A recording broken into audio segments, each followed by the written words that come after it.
passeio do Flamengo, 4-0, hein? Vamos ouvir aí personagens desse jogo, o Romero, o Hugo, o Orlando Ribeiro e muitos mais falando também pelo lado do Flamengo.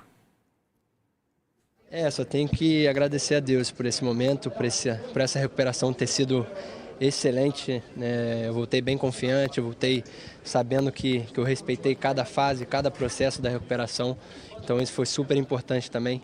Então, e hoje poder fazer um jogo desse, né, com a vitória, né, com placar elástico, placar que foi muito bom. Agradecer aos companheiros, comissão técnica que fizeram parte dessa recuperação, desse processo. E sem dúvida nenhuma foi muito bom e tem sido boa também essa recuperação, essa fase inicial em jogos também. Eu penso que uma equipe, que um ataque ganha jogos, mas a defesa ganha campeonatos. Sempre penso isso e dou um valor muito importante para a fase defensiva da equipe. Isso não quer dizer que é a última linha, quer dizer que são os 11, né, que jogam, que são importantes na fase defensiva e todos têm que participar e tem a sua função também defensivamente. A escolha pelo Cebolinha hoje foi pelo plano de jogo, pelo que eu imaginei que pudesse acontecer com a equipe do Corinthians na fase defensiva deles. Então, onde estariam as vantagens, e imaginei que um jogo seria melhor para o Cebolinha antes que de outro companheiro, né? Ele tem essa relação socioafetiva com o Pedro, que é muito boa, também com a Arrascaeta, e eles se entendem muito bem, né? Então, muitas das vezes o Pedro gosta de fazer um jogo mais associativo e ele é o cara que dá profundidade. Também o Michel faz muito bem isso aí e é muito bom ter todos esses jogadores disponíveis, né? O Cebola vem de uma lesão muito grave, a lesão mais grave de todas no futebol, e também outro jogador que parece que não sentiu, né, todo esse tempo parado.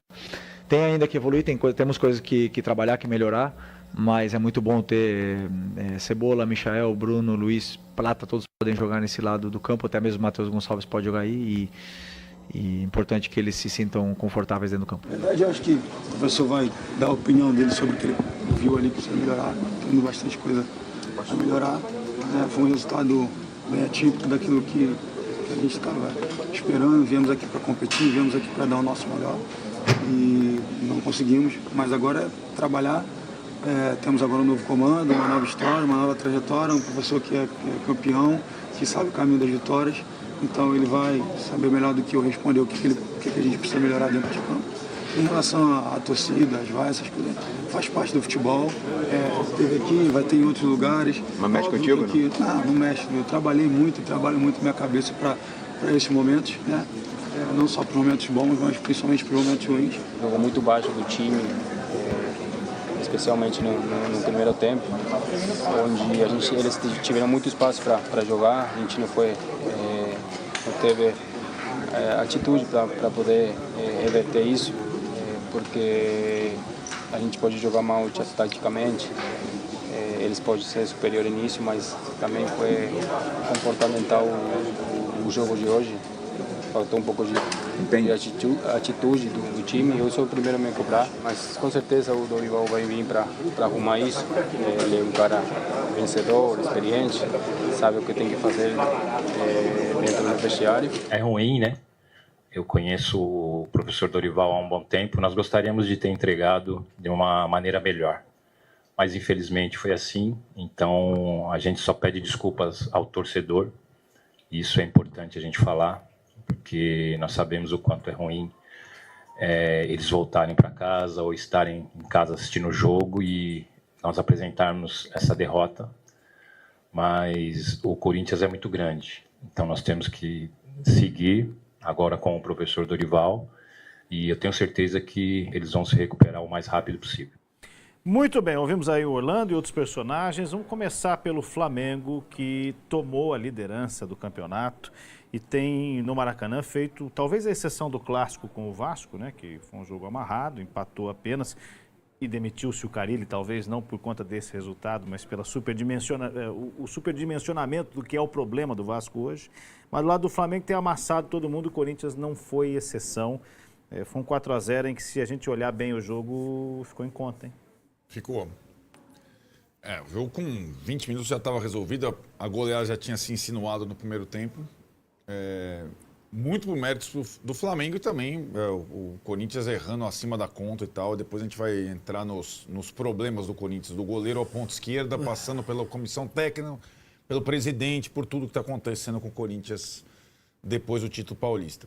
Mas assim, né, o Flamengo descansado, com energia, com o estádio cheio, com seus principais jogadores, vai ser um time dificílimo de ser derrotado nos seus domínios e ser brecado em seus domínios.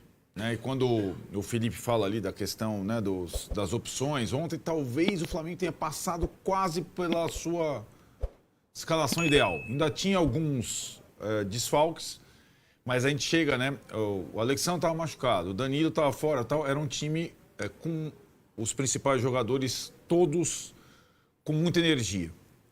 O Arrascaeta está bem, o Pedro está voltando agora como titular, o Cebolinha está voltando bem agora.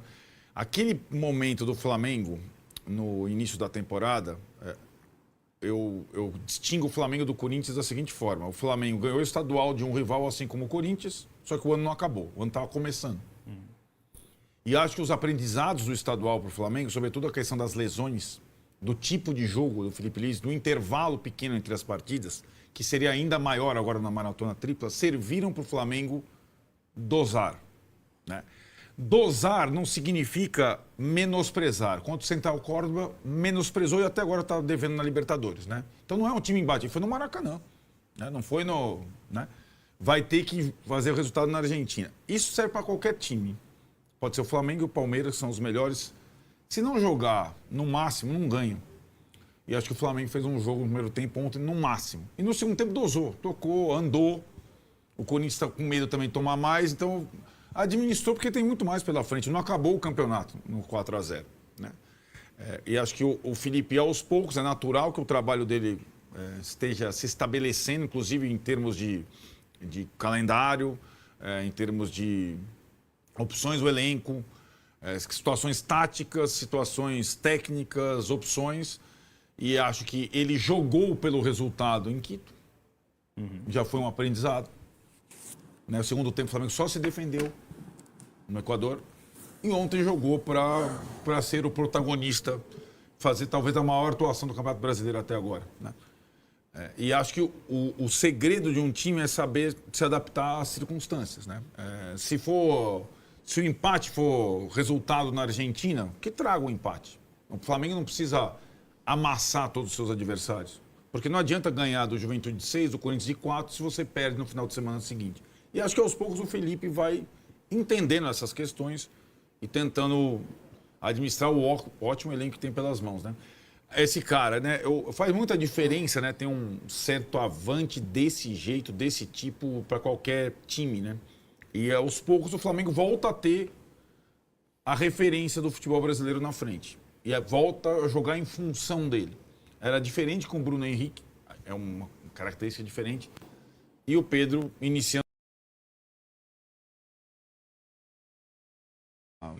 a atuação do Flamengo, se não beirou a perfeição na primeira etapa, chegou perto disso, mesmo com todos os poréns que a gente vai secar do Corinthians daqui para frente. Esse é um resultado que, se a gente olhar cruzando com outros da tabela, evidentemente, nos faz pensar, Massini, Vessone, quem segura o Flamengo? Porque o Vasco foi com a proposta de se defender e o Léo Jardim foi fundamental. Jogar de igual me parece que não tem como, né? Não, acho que dá para segurar. O Vasco segurou, o Central Córdoba venceu. Não é assim também. Acho que há limites, mesmo para esse Flamengo. Para mim, isso é futebol, não é mecânico que você vai conseguir um 4-0. Tem muito aí também do que o Corinthians deixou de fazer. E tem uma estratégia bem definida do Flamengo, que é o início. Né? Quando o início é avassalador, você faz um gol muito cedo, segundo. Isso aí é um jogo... Como pode tomar um gol desse? Estamos vendo aí o Hugo, né, o goleiro, que voltou, bom goleiro e tal, mas... Aí é complicado, né? E muito talento do Pedro. Muito. Se fosse um jogador, se fosse o Massini, a bola estaria caindo neste momento no peito do Zeca Pagodinho lá em Duque de Caxias. Então, não dá, sabe? Tem muito também, fala muito do Corinthians, do momento do Corinthians, né? Muito fácil entrar na área do Corinthians, fazer. O Flamengo fez o que quis, né? Com aquilo que o Orlando preparou, coitado. Né? Nem vou tocar o nome dele, mas ele é o técnico, é o responsável, estava lá no banco de reservas. Esse fator de você conseguir estender o jogo contra o Flamengo sem tomar gol até os 30, 35 do primeiro tempo, vai te dar uma condição de ganhar o jogo, de ganhar ou empatar o jogo, porque é um modelo de jogo, o Arnaldo tocou nesse ponto, a gente vem falando isso aqui há algum tempo, que desgasta muito. É o tempo todo, marcação dupla, tripla, em quem está com a bola, né? Os caras falam portador, né? Não, é no carteiro. Quando o carteiro está com a bola, você tem que marcar o carteiro. Solta o cachorro no carteiro para você poder fazer a coisa funcionar. E o Flamengo faz isso muito bem, tem muito talento. A gente tinha muita dúvida sobre o Pedro, como ele voltaria, né? E ele voltou esplêndido, né? A atuação dele ontem foi de cinema, cara. De cinema, a atuação do Pedro foi espetacular. Não tem nenhum time no Brasil que tenha um centroavante como ele. Ele é o melhor centroavante que existe. E esse pênalti é ridículo, né, cara? Isso aí é um negócio ridículo. Não tem como marcar um pênalti desse, ainda chama VAR e o cara vem pro VAR não dá, pra ver isso aí. Isso é ridículo, cara. Concordo com você. Entendeu? Acho que a gente tem que gritar, porque isso aí é ridículo. A arbitragem brasileira está muito perdida com o Rodrigo Sintra. O que me parece, antes da gente entrar no futebol, mas aproveitando, é que a intenção é clara de desacreditar o VAR. O gol do Fortaleza é um gol que você olha ali, não é difícil. Mas não é conclusivo, já do chip, beleza, não tem o chip. Mas dá para ver que a bola entrou. Esse pênalti é mais um daqueles que outro árbitro talvez vai ver ali, não, mas espera aí, ele teve tempo de reação. Ele é tocado, porque é aquele argumento que você adora, né, Nando? Houve o toque. Cara. Houve o toque. Mas assim, ele é tocado, toque, mas ele teve possibilidade de progredir. E aí ele sente que não vai dar Então houve. Quer ver pênalti, vê. Em outro jogo, outro árbitro, talvez não se veja pênalti. E aí o torcedor fica louco. Claro. Entendeu? Mas e aí, Vessa? Vamos lá. O Corinthians, quando tem duas camisas fortes, uma de um lado e do outro, e dois times que investem bastante no futebol, e o Corinthians se investe bastante no seu futebol, você só tem esse 4-0, que poderia ter sido 6, foram 2 bolas na trave, mais esse lance aí, que quase foi gol, enfim. Você só tem uns quase 6-0, quase um 7-0, se o outro também colaborar muito com você. Senão você não tem. Você vai perder o jogo, mas você não tem um 4-0, muito menos 6-0. E o que o Corinthians fez ontem foi colaborar. Marcar fofo. Essas tabelas todas que a gente está vendo, tudo entrada pelo meio. Seu Carrilho, seu Bidon, seu Ranielli. O Corinthians é o time que joga com 3 volantes e não joga com nenhum. É o time que joga com 3 volantes e todo mundo chuta da entrada da área. Então, os emocionados falavam, não, o Donelli é fraco, é braço curto e tal. O Hugo Souza tomou 2 gols de chute de fora da área. Por que tomou? Porque os caras acertam o chute. E porque não adianta ter goleiro se você fazer o que o time está feito. Acerta o chute com tranquilidade. Com tranquilidade. O corpo, olha o gol, né? E fica tudo muito mais fácil. Sim. O Flamengo tinha 3 jogos no Maracanã pelo Campeonato Brasileiro e eu discordo do seu início lá. Ele perdeu, ele empatou com o Inter, empatou com o Vasco e ganhou bem do Juventude. Ele tinha 55% de aproveitamento no seu estádio, jogando aí e tal. Então, o que o Corinthians faz ontem é uma atuação vergonhosa, é uma atuação que colabora para esse 4-0, que poderia ter sido bem mais. Uma atuação, o Romero fala em falta de postura, e ele quis dizer isso daí que eu estou exatamente falando. Marcar fofo, com outras palavras. Porque alguém lembra aí do Flamengo fazendo esse monte de tabela contra o Central Córdoba? Sabe por que ninguém fez? Porque o pau cantou. Porque é assim que você tem que jogar. Ou você joga dessa maneira, a Vera com um time bom como esse do Flamengo, ou você vai passar vergonha como o Corinthians passou. Olha lá as tabelas. Vamos lá, vamos tabelando, vamos entrando na área, vamos jogando, é driblinho, é rolinho. Isso daí, cara, no futebol profissional, que o adversário já é mais forte que você, já tem um elenco muito mais forte que você, tem mais dinheiro, tem mais investimento, tem uma diretoria muito mais séria e tudo mais, já é difícil. Se você colaborar dessa maneira, fica ainda mais difícil. Por falar em melhor elenco, só uma curiosidade, Olha esses 4 jogadores. O Corinthians não tem nenhum jogador de beirada de campo, tá, no elenco. 0. Nenhum de velocidade e tal. Plata, Bruno Henrique, Luiz Araújo e Michael. O Flamengo tem 4 no banco. O Corinthians não tem nenhum nem para jogar caras de beirada que poderiam mudar o panorama. É só para ilustrar a diferença de momento aí financeira e tudo mais entre os dois clubes. Detalhe, não é que é de arrecadação. O Flamengo fechou aí 1,3 bilhão. O Corinthians fechou 1,1 bilhão. Esses dois arrecadam pra caramba e quase parecidos. Só que um fez a lição de casa, diminuiu sua dívida drasticamente, o outro vai explodindo a sua dívida não, e você... Mas o Corinthians tem 8 volantes, né, Vessão? Pra quê? Tem o jogador mais caro do país. É isso, e tá vendo? Então, assim, não é... Entendo o que você está dizendo, você tem razão. É que é muito mais macro que eu estou dizendo, né? Não, é você tem razão. Mas ainda assim o Corinthians investiu no Memphis. Então, o Corinthians não, né? Não Sim, é tá. ele. Sim, mas a briga, marca, né? a gest... Então, assim, eu acho que tem escolhas que são mal feitas, né? Aí, e não, eu acho que o Memphis não é uma má escolha de jeito nenhum, mas não teria como escolher 2. A marca queria o Memphis. Então, a marca manda, põe o Memphis, beleza.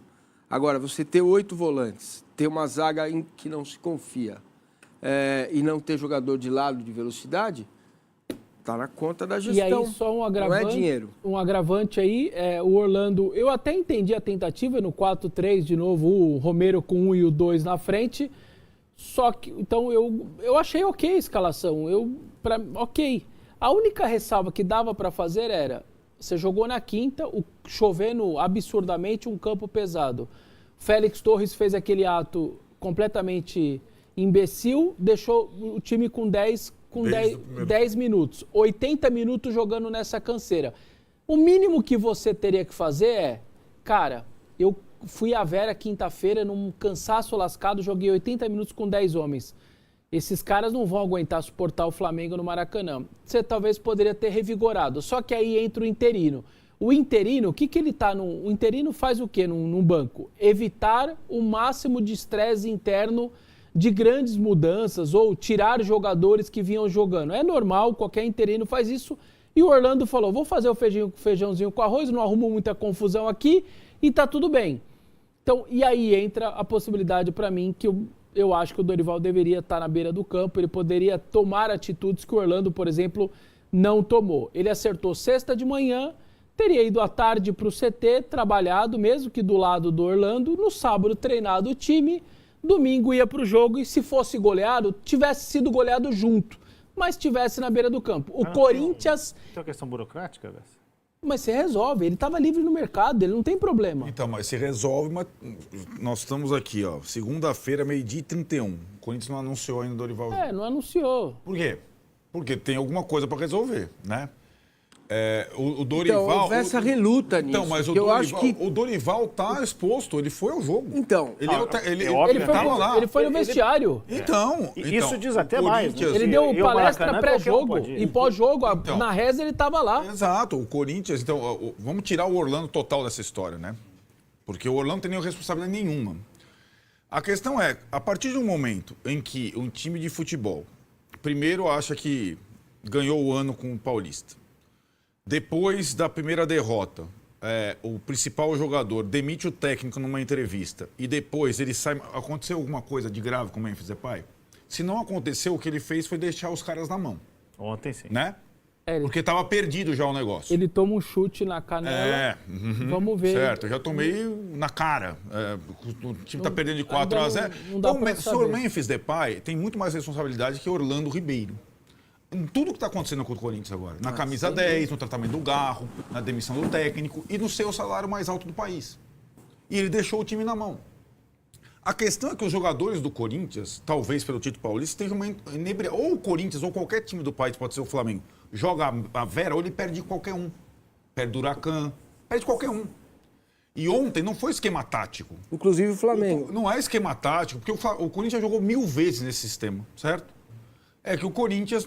O que é marcar fofo? O Corinthians não se empenhou na partida, não tem comando, é um time acéfalo, não tem comando. E aí, O trabalho do Dorival vai ser muito grande. Vai ser nada. O trabalho do Dorival simplesmente é dar um norte, um comando a um time sem comando. Ele sabe fazer isso. Agora, primeiro ele precisa ter condição legal de fazer isso. E ele não tem. Senão ele estaria na beira do campo. Em todo o clube ele foi para a beira do campo. Ele não pôde ir ao campo. Não é que ele recusou aqui, né? Como o Tite. Eu não quero estrear contra o Corinthians, eu não vou. Ele foi. Ele estava lá. Só que ele não podia rubricar a súmula, né? Então, eu acho que o Corinthians é aquilo. É isso que me preocupa. Não me preocupa, porque o Corinthians não se preocupa. Não. Né? Sim, não devia me preocupar, vai. Exatamente, o Corinthians não se preocupa com ele mesmo, né? Então, essa é uma questão. O presidente deu a cartada populista de contratar o técnico da seleção brasileira, só que o técnico da seleção brasileira não pode estrear. Mas ele não anunciou até agora. Nós estamos aqui a rede do Corinthians. Por que o Corinthians não anuncia a contratação de um técnico na rede oficial? Porque ele não pode. A gente estava lembrando fora do ar aqui que o Diniz, numa situação muito similar, assumiu o São Paulo e foi, né? Eles não quiseram, as duas partes não quiseram. Eles quiseram tratar às 18... É a mesma coisa que Arnaldo, com o Santos. Eles quiseram tratar às 18 horas do domingo como um ponto de virada do clube. O que ficou para trás, às 18 horas para trás. Estamos vendo. Então... Exatamente, estamos vendo. O clube e a diretoria e o Dorival quiseram tratar assim. Ou seja, foi considerado um jogo descartado. Esse não conseguiu. Eles quiseram vida nova a partir de domingo, 18 horas. Trataram dessa maneira. Não é assim. Futebol não é assim. Muita gente participando com a gente. Cadê aqui? O Cortes Brasil. É um perfil, tá sem nome. O Arnaldo quer a cabeça do Dorival já? Não é ao contrário que ele está falando. Está falando que o Dorival poderia estar, enfim, como o Vessone advoga aqui, mas tem uma questão burocrática que a gente não sabe bem qual é. Talvez seja a rescisão do Ramon, não sei, né? Para ter lá, que não pôde. E eu citei o Diniz, porque o Diniz, eu acho que é mais... Salve, torcedor do Corinthians, sejam bem-vindos ao canal Alerta Corinthians. Todos os dias tem conteúdo exclusivo do Timão aqui pra vocês. Corinthians e Dorival Júnior chegaram num acerto nessa sexta-feira e o treinador deve ter aí o seu nome registrado no BID nas próximas horas. Não se sabe se ele vai comandar ainda o Corinthians contra o Flamengo no Maracanã. Duelo difícil pro Corinthians, né? Corinthians precisando aí pontuar no Campeonato Brasileiro, mas tá tudo certo com o Dorival Júnior, uma ótima contratação na minha visão, era o nome que tinha realmente no mercado, após o Tite passar mal aí, acontecer tudo que aconteceu, né, com o Tite, e o Dorival aceitou, muita especulação, foram 3 dias de negociação, mas o Dorival, enfim, aceitou a proposta do Timão e deve chegar aí nas próximas horas já para comandar o Timão, o primeiro treino de amanhã. Vocês gostaram da contratação do Dorival Júnior? Deixa aí abaixo a sua opinião, deixa o seu comentário. Deus abençoe cada um de vocês. Tamo junto, forte abraço. Vai, Corinthians!